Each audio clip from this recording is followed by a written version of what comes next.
And our intention today is to find out what basically you, the community, thinks about what should be connected, or what you understand under the frame of digital ecosystem for the future of Europe, and to see, well, in how far your understanding and your experience with this matter, how far, how close, or how far probably this is close or far away from the perception the Commission has, at least expressed in these current policy documents. So that what for me is my driving motivation today, to listen to you.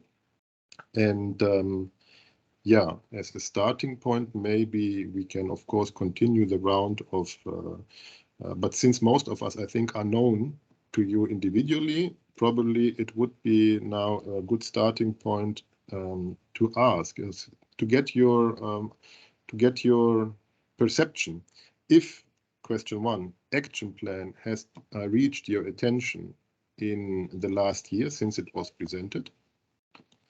And secondly, if the notion of this digital ecosystem definition, or let's say the topics which are raised there, how far they touch your experiences. And I just mentioned a few words or a few keywords which have to do in the context of ecosystem, of course, is the access prerequisites to technology, basically, but also the funding conditions, how this type of basic technologies are available in order to, that's of course the most important, to trigger digital transformation in institutions. And related to this are, of course, aspects of individual technologies, which we already have learned before, are extremely wide as in terms of topics. Well, I don't want to talk too much. So therefore, it would be really based on your experience, what would be your suggestions towards the future out of your experience, in which way digital ecosystem idea can be further developed to foster improvements. And improvements I would define simply how to do it better in the future than what we see today. So these were my introductory remarks, and probably somebody would like to jump in on what I just said. Somebody who wants.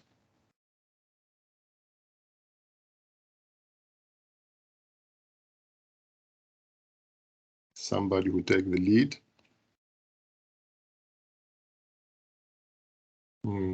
Okay.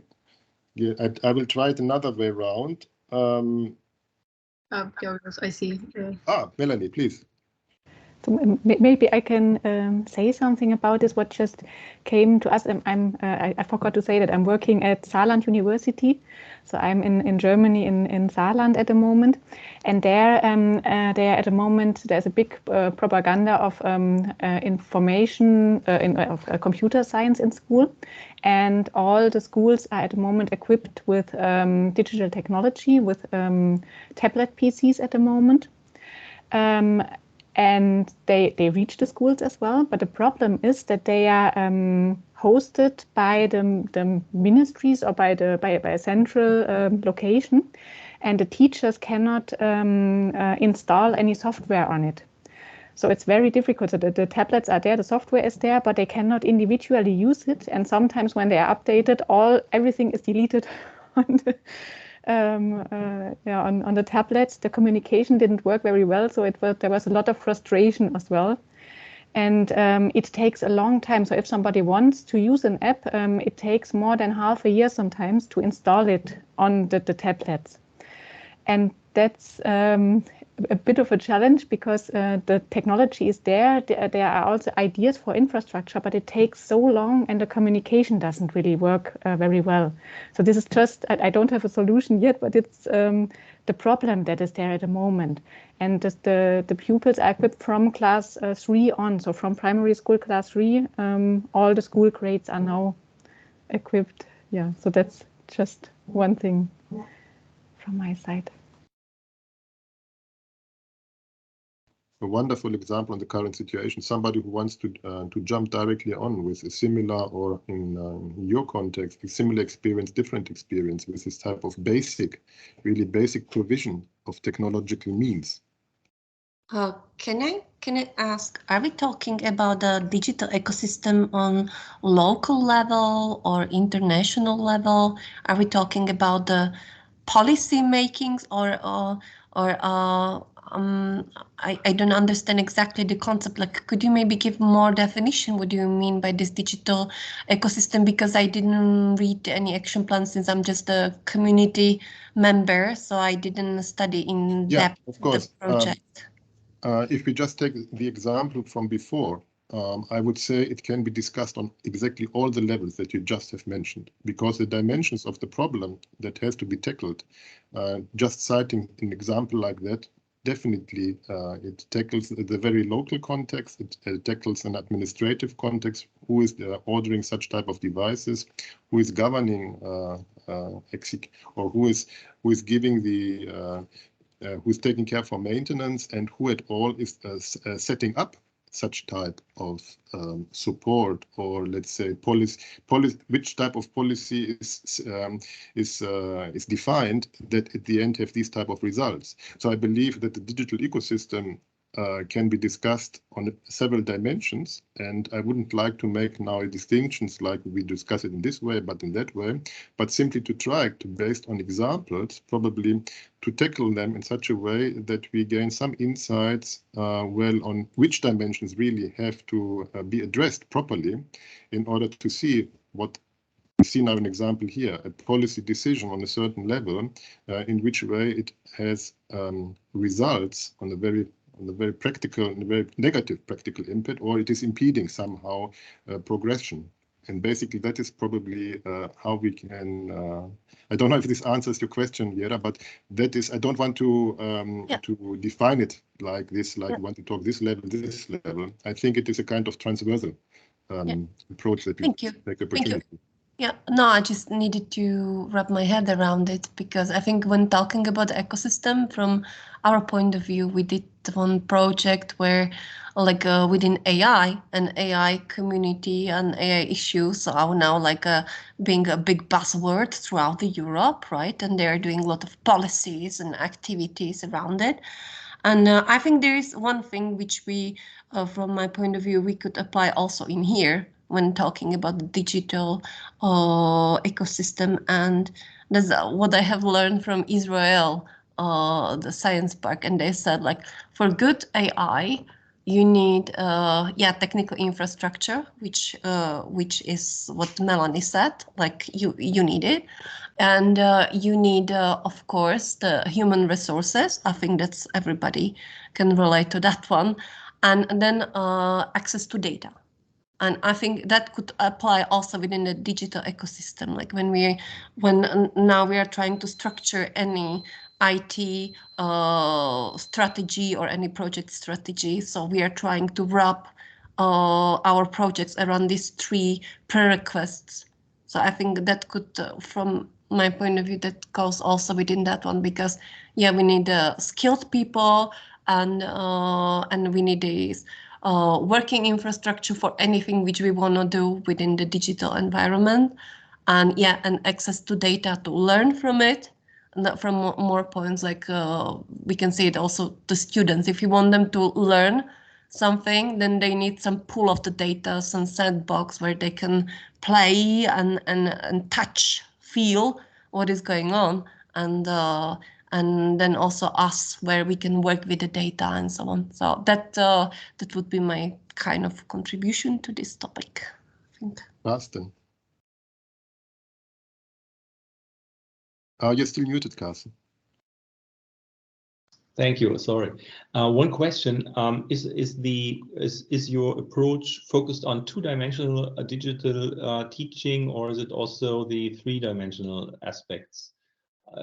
Do we have a distinction between these two spheres, or do we cover both in this discussion? We don't make any type of separation here in topics, so not at all. So not at all. Well, in this case, our understanding is that there's especially in the three-dimensional realities, there's a lot of engagement going on presently, and especially run by private companies. Yeah, so we have you all know the activities which do happen about Meta, the Facebook Meta development. They positioned as an infrastructure for immersive learning quite actively, and the problem is that they don't have so many participants in there, so they have a lack of content providers in the end, that companies who would maybe prepare knowledge into these teachable three-dimensional applications. So but the infrastructure, if we talk about the infrastructure, well, it's already there. Decentraland Sandbox, well, those are not focusing on learning, but in the end, these are infrastructures for three-dimensional action. And we have some understanding that there are some close companies, some companies quite close to learning are on their way of growth. That is Victory, for instance. Victory XR, Adorable, Engage, Uptail, yeah, as an infrastructure. Or we have also the US universities, Harvard and Stanford, are working on 3D learning, and they have a lot of content in two-dimensional, as we all know. I think there is a lot of activity going on, really a lot of. And the question for us is not if there is activity. The question for us is which is the future platform which will commonly be accepted, and which is the technical level which we from our startup would link up to. I mean, we do our own infrastructure, we prepare our own platform, if you like, but this is just because we are not linked up to one of the major platforms, which maybe will be the end. Which will be the end target of all these procedures. Then we'll see. Yeah, this is not clear at this moment. Well, I don't know if I met the discussion target. Yeah, I'm not sure. I'm not so as Jera said. I'm not so much involved in the prior discussion, so I'm not sure if I missed you with a statement. Or I would like to hang on the issue of platforms, because we just have heard something which is extremely somehow centralized approach. And a centralized approach within governmental administration, Melanie, yes. So a kind of very, let's say, probably quite unflexible structure.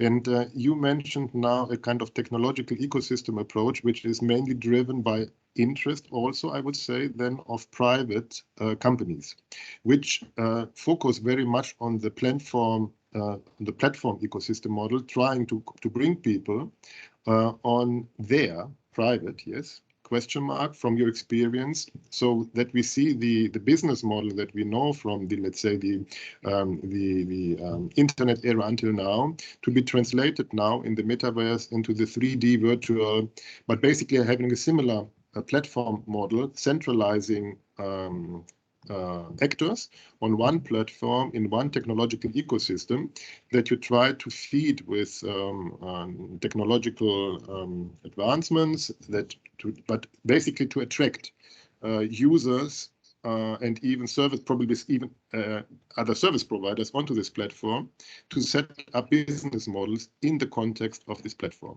Is it correct that this type of activity you clearly observed?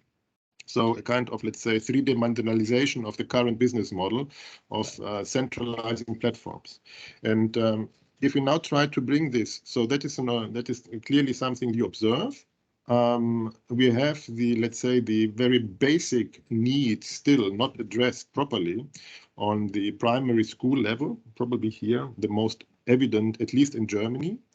I would, having now these two extremes, just maybe if we can collect another example from the participants to get a picture in between these two extremes, both come from Germany currently enough, at least from the perspective, if you probably can add another, let's say, country perspective to these two extremes, just as to get an overview of our participants here.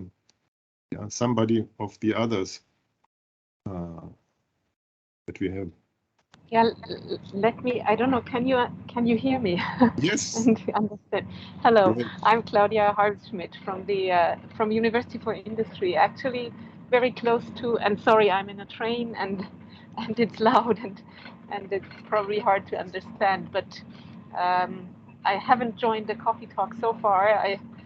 But I am in the DEL4ALL community since quite a while already, and my point of view or perspective is actually close to what Carsten said before. We are a startup actually, University for Industry, and we do reskilling and upskilling. So for industry, so to say, so for industrial companies on digital transformation overall, but also machine learning and all that. So I would say we're a small part of this digital ecosystem in that we try to be a platform for companies looking to provide learning, like lifelong learning, to their employees. So a very, of course, very other segment of the learner community than Melanie you have in schools, of course. So we have all adult learners. But I would say, like, when we look towards the final event of DEL4ALL, I would say connecting the dots and beyond means also connecting the dots of all kinds of education coming from all kinds of providers, and then taking like the schools, the universities, and then the private companies offering learning also into this equation. Great. And in order to make this equation function, and since we are now on this exactly platform, I would label you as a kind of private, small. I don't know how small in comparison to Meta, definitely. So, and if we want now, very small, 30 people. Sorry, but it's only everything is compared to Meta small. And in order now to have exactly the opportunity for the future to allow in Europe such type of small to develop and at least to flourish, not having these resources that a company like Meta has, what would be then based on the experience now from the community? Really, should be avoided, and basically what should be then put into favor, and probably even as a policy recommendation, try to, if possible, to improve sovereignty, big issue in Europe, of course, but to allow platforms in Europe to follow then their business model, and but also basically their understanding how they want to grow. So if we can collect it here, especially when we have now this type of, so we have a private sector who wants to contribute positively. We have an administrative sector in sometimes who is given obligations, and it seems to be quite unflexible to react. So if you can try somehow there to create a link. Yeah, that would be, I think, for us, that would be very interesting if we can get out of this discussion some suggestion in which direction at least we should look at more closely. Of course, it's not that everybody of us has answers at hand, but in which direction the indicators have to be identified, because I think research is still missing exactly to fill this gap on the on the challenges. Well, I mean, challenges, they are identified, but how to identify now these proper dots really that make the equation to function. So any suggestion from the community, highly appreciated at this point. Yeah. So let us maybe start from the opportunities that the big platforms, they work, of course, because they provide service. And it's not like that the service is bad. I think it's the contrary. I think they have excellent ways of providing exactly what at least specific customer groups or learning groups, in this case, are looking for.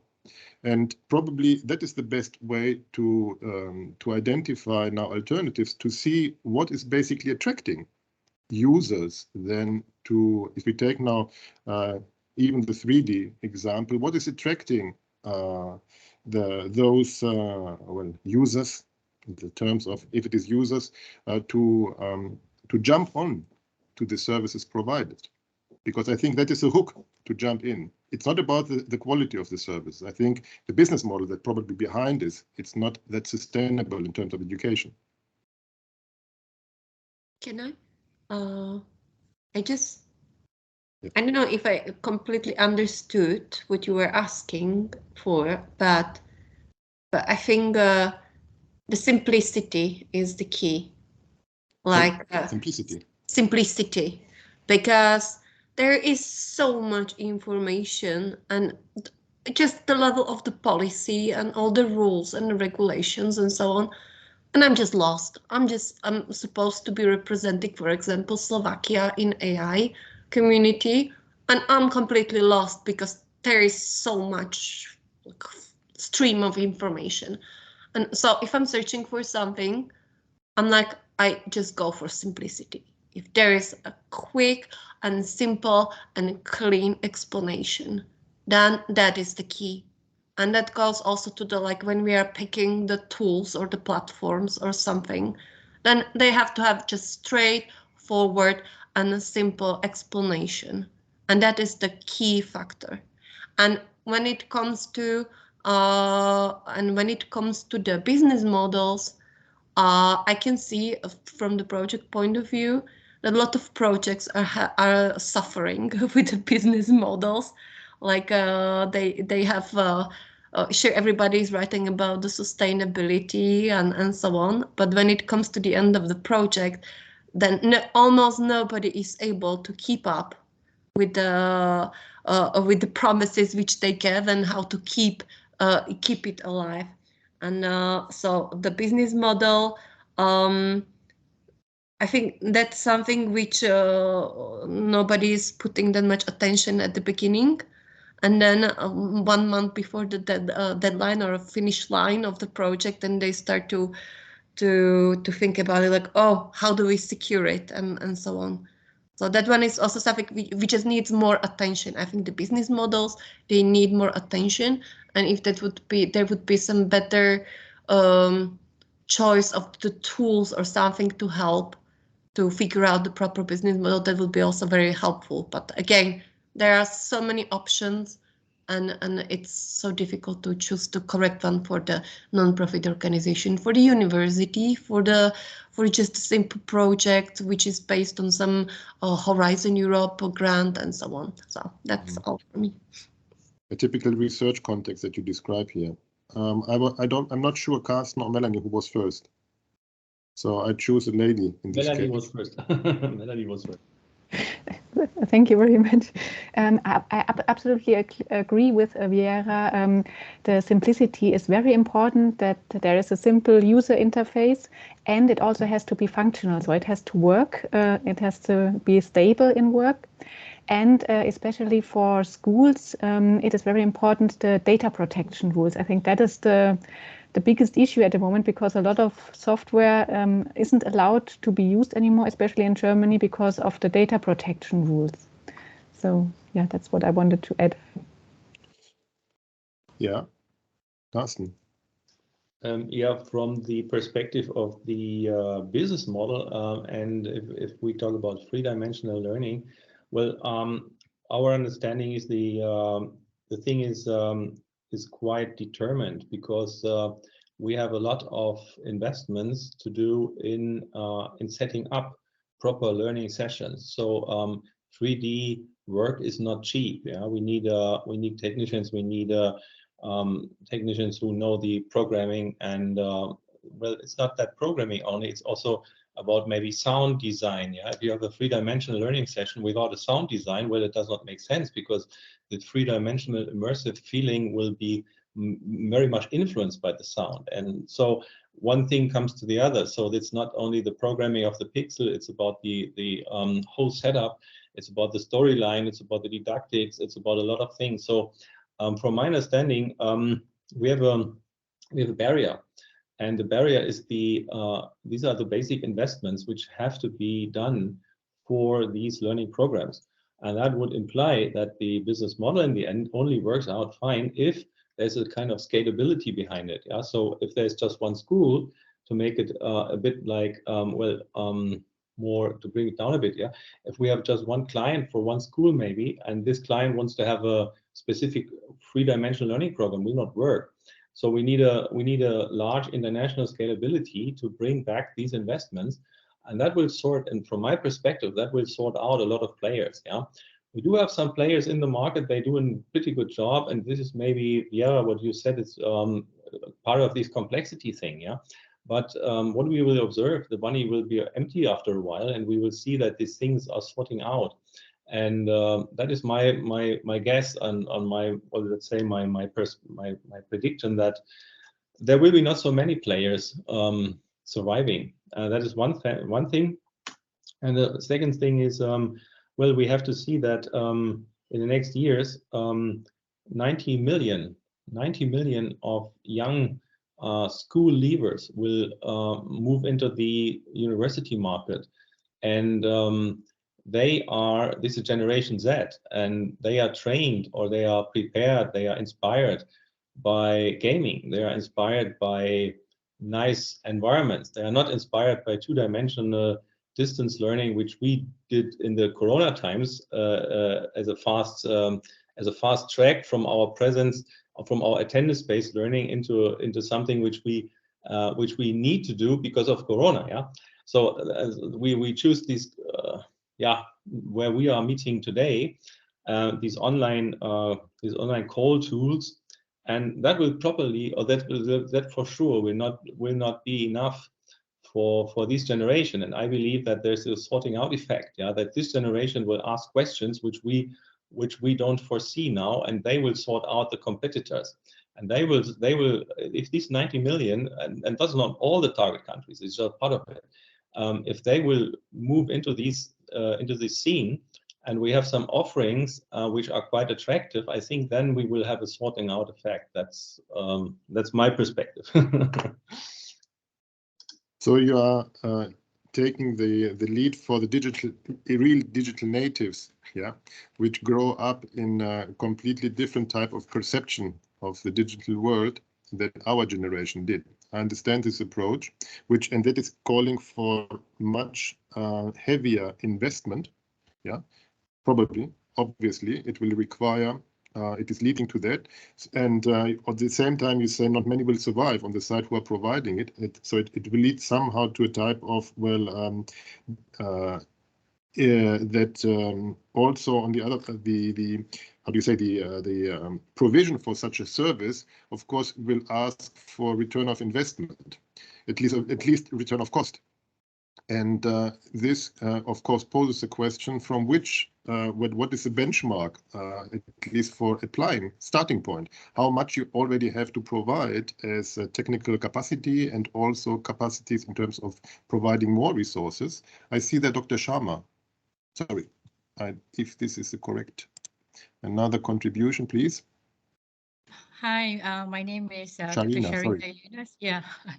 Hi, I'm from University Technology Brunei. I'm not from Europe. It's a small country in Asia.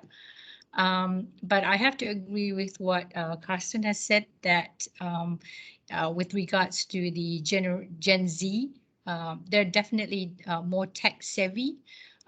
So from my own experience dealing with the Gen Z, they are very, very discerned users of technology.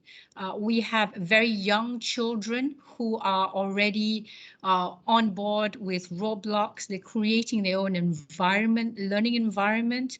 They are self-learning technology online through YouTube like nobody's business. And they are communicating with each other using Discord. I mean, these are young children below 10. So, so what I find with my own students, whether they are in primary school or secondary school, or even at the university, I have to be very creative with the tools that I'm going to use to teach. So I really, really have to step up my game. So I have, over the last couple of years, resorted to using a lot of game-based learning to try and encourage them to participate more, because I find that it's a bit of a tragedy what happened with in the during the COVID-19 period, because I felt that the government got lazy and just provided everyone with the Zoom account and off we go with online learning, which was a complete disaster as far as I was concerned. It was an opportunity to actually step up the online learning experience. And I think that was the point that was missing. The experience for the users at the other end. Nobody took into account what was their experience throughout the entire period. And from just my own, we did a sort of a general national consensus. It was horrible for everyone.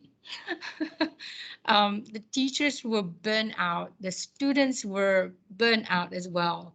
So there was a lot of miscommunication on the ground with what was actually working and what was not working. So nobody was actually collating all of this and listening to that very carefully.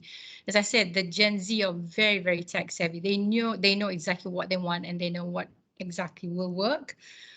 So that's my contribution. I just felt that, the policymakers need to listen to the experience of the users as well. It's very, very critical. Thank you. Sharina, what you said, I 150% agree. I 150%. This is exactly my perspective on this market. Thank you very much. Yeah, that is exactly, you said it 150% what I would like to say. Cool. Yeah, and that is impressive now in this small group to get here a kind of global glimpse that this experience that we made is really an experience that is shared globally. Aisling. So I'm also in the DEL4ALL project, so I'm at the Open University in the UK. So we've been doing distance learning for more than 50 years now, and have obviously got the relevant pedagogical approaches for doing that is kind of built into our whole process. And this has been a thing over the last couple of years of sort of seeing exactly as you said, Sharina, that governments have said, oh, well, you can use Zoom and give your lectures and that'll fix it. And it's not working. But so this is a question for you then, I guess, is in terms of, you mentioned not being able to access or not communicating what was working and what wasn't working. So in terms of infrastructure or sort of systemic support, what do you think would help with that? What would be something that, how do you think we might go about addressing that problem? I guess that's what I mean, at that level of infrastructure and policy and so on. So basically, what would we ask our policymakers to do to revise in their thinking? Not just, but also maybe at a sort of practical level, what could be done systemically, practically, not just policy, but actually what things could be provided, what could be done, anything, I suppose. Okay. I think personally for me, being able to speak to the, both to the teachers on the ground as well as the people in the ministry, I find that there's a lot of mismatch in terms of what the ministry understand what digital learning is and what the people on the ground understand what digital learning is. And there's nobody that's in the middle trying to bridge that gap. So until that happens, it's going to be quite difficult because there are needs to be filled on the ground, but they also need to change what they think it is. I understand that they just give away tablets, and they've been doing that. They've spent a lot of money giving away tablets, but I don't see it being used effectively. I mean, give me those tablets, I'll do lots of stuff with it. But the right people are not having access to it, and the right people are not in charge of disseminating all these different products. And I can understand what the frustration that Melanie has with the software as well. They're not being updated. By the time you get them, they're not using the latest.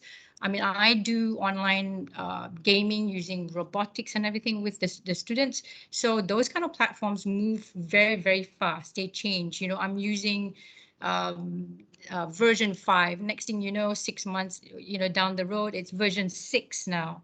But to get that through the government saying that I need version 6 takes a very long time. And they say, well, why do you need version 6? Version 5 works just fine.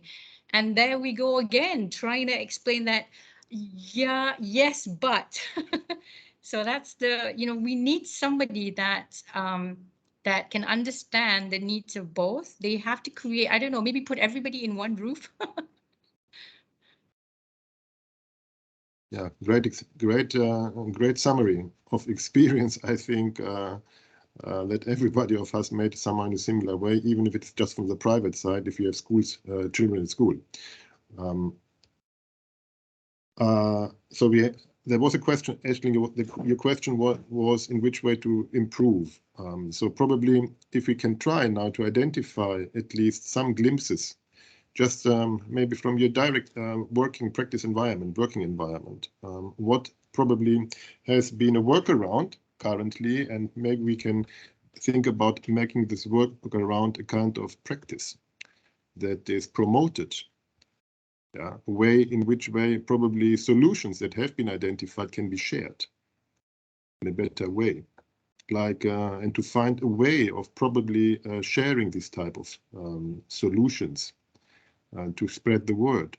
What has been your experience about how to identify solutions simply from the necessity that you have to find a solution that works?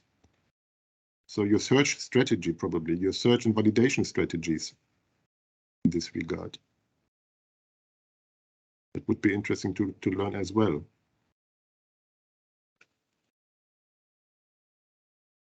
Well, or Carsten, please. Well, where we come from is the 3D university teaching, and we are working on the segment of business administration study programs, yeah, which is a special field of teaching that is abstract knowledge in the end, what we are talking about. And there's a difference if we would talk about engineering. Well, that is hands-on. You could imagine that something in three-dimensional would make sense to show something physically, which is part of the study, but that is not the case in business administration. So we have this challenge, which we do to come into the programs. For the question, well, I think the approach is, from our understanding, the scalability aspect is dominating. So what we are doing is we are preparing a metaverse, and the metaverse has the I'd say the metaverse. The reason why we do that is to simply plug in partners, yeah, so that other universities could plug in and could join our programs, yeah, that we could share our programs easily. I think this is very important, yeah. So whatever we are doing and whatever would be done, it should be easy to access, kind of plug-in procedure. Well, behind that is a question of the standards, right? What will be the dominating standards? And then we are back on the question which we raised earlier about the complexity of the systems, and that presently there is no decision possible within this this area. But to start somewhere would be, from my understanding, the best way is to start, well, at a certain point, to digitalize the knowledge, may it be two-dimensional or may it be three-dimensional, and then to give a platform plug-in let's say to program a platform where plug-in is easy. And so then the scalability will come, because other institutions will simply say, well, okay, that's good what they are doing, so let's join them. And then you get scalability, and then, well, one platform might be suboptimal, another one might be better, but that will sort out in the end. And maybe that's the way to act, yeah. Which is a perspective of, as we said, Georgios, you said before, you mentioned the difference between governmental activities and private activities, right? I'm not sure if that distinction makes sense. I mean, you as Fraunhofer could also join in this business model game, if you like, yeah, or you could be yeah, you could partner up with companies or with private companies. Universities could do that. So I'm not sure if that distinction would be exclusive. Yeah. So that is what I would suggest. So it is more about partnerships, yeah, regional partnerships in such an ecosystem. It's not about fixed roles, but I mean, driven by solutions somehow. I've noted some keywords which are repeatedly coming here. Simplicity, yeah.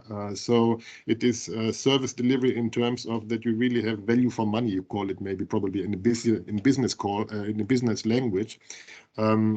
I understand that I understand the role of standards and interoperability, of course, for these type of solutions. And the better these are implemented, the easier such ecosystem probably will grow. Yeah, I understand this somehow as an so the more flexibility you put in from technical point of view, yeah, to support such type of platform or plug-in thinking, let's call it in the widest sense, will foster flexibility. Great. We have now still some 10 minutes left, and I just would like to drop another keyword, which is content. Yeah, content in the entire. We had before we had data, which is of course important. So data on usage, of course, on what is happening. But in order to create the data, of course, well, this type of data, you need content to engage with. So we have the platform issues, but we have, of course, the content. And probably if from your experience, we can relate what we have just encircled somehow to incorporate somehow this content perspective. What comes up to your mind, that would be at least interesting for me. So who wants to start? In terms of how we relate the content and the, let's say, content provision, for example, and access to content, because content has to be, of course, living contents require, of course, also changes. We had before, we were talking about the change cycles of software, but of course, content has to be, is part of this change cycle. And just to get some from your experiences in this regard. So the material on the learning platforms, for example, which I accessed, especially in the last 2 years. Carsten, again, you. Well, we have a big chance, a very, very, very big chance now with the new technology. And that is, well, the content provision in university, at least in the last 1,000 years, was that one teacher collected the knowledge he wanted or she wanted to present. And so that was an individual filter to the students. And we have a big chance to leave this model of action.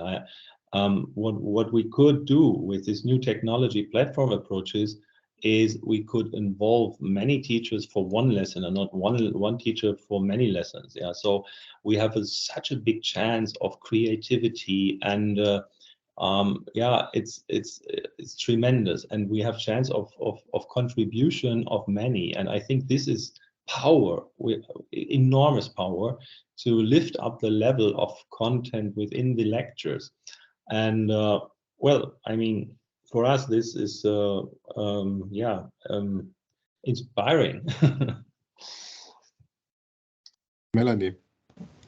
I think this is a very good idea to combine different teachers, but also different stakeholders. So people from the scientists, for example, teachers, and also developers, for example, to bring them together, because at the moment we have a lot of apps for automatization, especially in schools. And there's not really it's not really the learning that we want to provide to our pupils. So it's not really that what we really want to reach. Another issue that I think that rather fits to the first question, that you had is, I think what is also important is to appreciate the people who work with the technology. So that is also something very important at the moment. I feel a lot of frustration in the teachers or in the people that use technology. And what I learned from a project in South Africa was that an incentive is very important. So they just gave to them some badges. It was just a sticker that was put on a paper, and the teachers, they were so happy about that they got this badge, for example. So I think it is very important to appreciate the people who use the platform, for example. That can be also the universities who use the platform, but also the individuals who use the technology. Mm-hmm. Two perspectives. So such an ecosystem to be thriving, it requires partnerships. So the many to many probably as a new paradigm, and to bring the content from the many to the many. This requires, of course, standards for exchange somehow. So if we you experience with, let's say, sharing learning resources when it comes to terms of, well, from whom do you get them? What do you have to give in exchange? Is it a kind of, are there legal barriers? These type of maybe one or two suggestions, experiences from your side when it comes now to the exchange of learning content. Because I imagine, at least from other domains, if we want to have something like an easier exchange, do we have directly to follow this type of complete open access model? Is this realistic? Is this feasible when we think about that a lot of learning material is generated or produced in a kind of commercial learning environment or learning production, a kind of commercial learning resources, which probably prohibit even exactly due to whatever type of usage rules are imposed on this type of content, a kind of widespread use. So do we have to stick to this type of open access models entirely, or is it possible to think technology in such a way that even, let's say, the protected or by legal, by rules, material which is covered by intellectual property rights, for example, that this is easier for, so keeping the type of rights which are on these resources, but on the same time allowing this type of exchange. Please. So, I like the open approach very much, but I think both is possible. What is important, I think, is some kind of quality control. So if there would be some kind of quality something on it, that teachers or people who use it know that it is really a good material that they are using.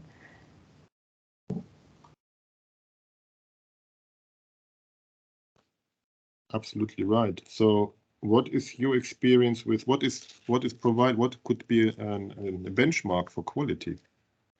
Is it kind of material that has been used a lot of times? Is this a kind of no? Is it is it kind of external benchmarking, external monitoring? Yeah, so maybe something like this, that we have experts from different angles. In my case, it's the teachers that use it. I think that the pupils, I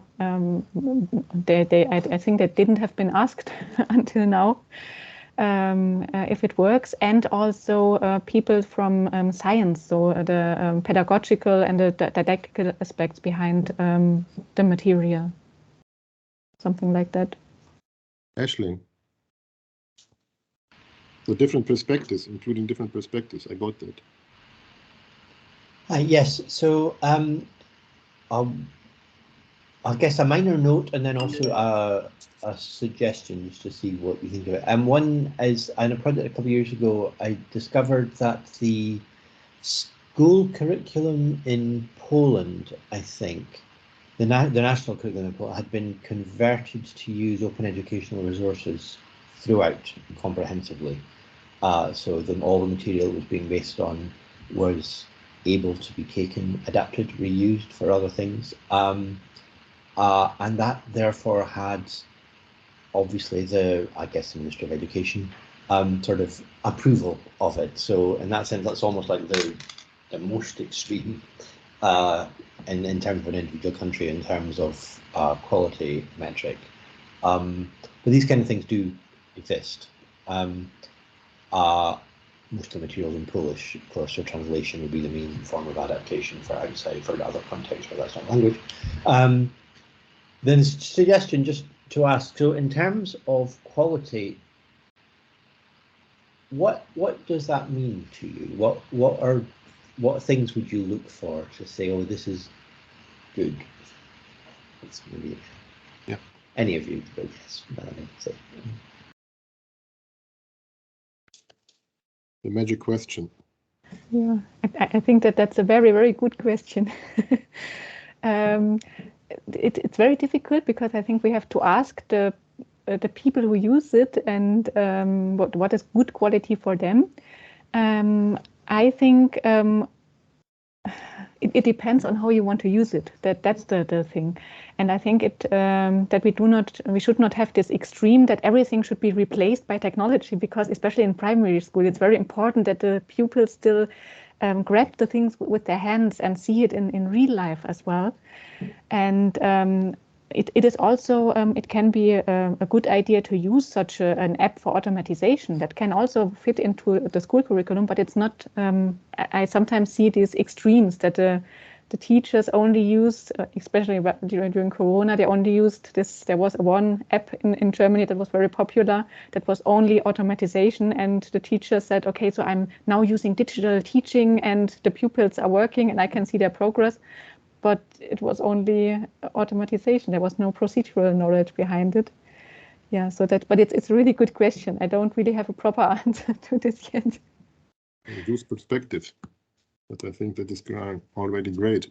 It is 1 minute left, and the promise for this session was to be on time, to switch it in between whatever you are doing on these days, on Fridays. So I really appreciate that you took your time to join randomly. Of course, we never know what happens in these coffee talks. They are coffee talks at the end, but they have been extremely fruitful. I've filled an entire page with notes. It is exactly putting dots together. We are collecting from these talks individual glimpses on the practice, and that we try to put together to a big picture that is reasonable and convincing, of course, to others. So thank you very much. Stay tuned. Next week, there will be another opportunity. Maybe you join, maybe others join. I would like to take the opportunity to thank you again, and please join us with the final conference, for which I really would like to Lanze brechen on German. I don't know what's this in English here. But so have a look, 21st of April, our final conference. And once again, have a nice weekend. See you hopefully next time. Thank you, everyone. Thank you. Bye. Thank you. Bye. Thank you very much.